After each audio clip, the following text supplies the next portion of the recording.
ঝর্ণার রূপকথা। পাহাড়ের কোলে ছোট্ট এক গ্রাম, নাম তার মেঘলাগাঁও।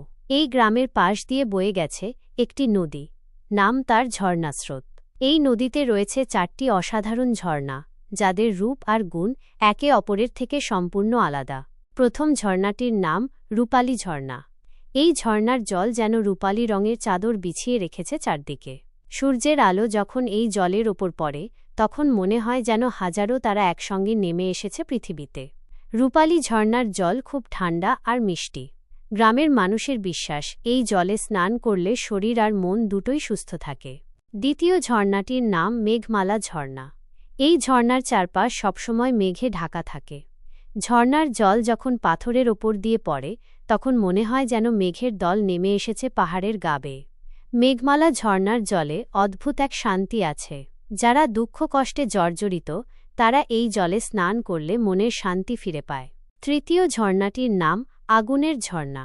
এই ঝর্ণার জল যেন আগুনের মতো লাল।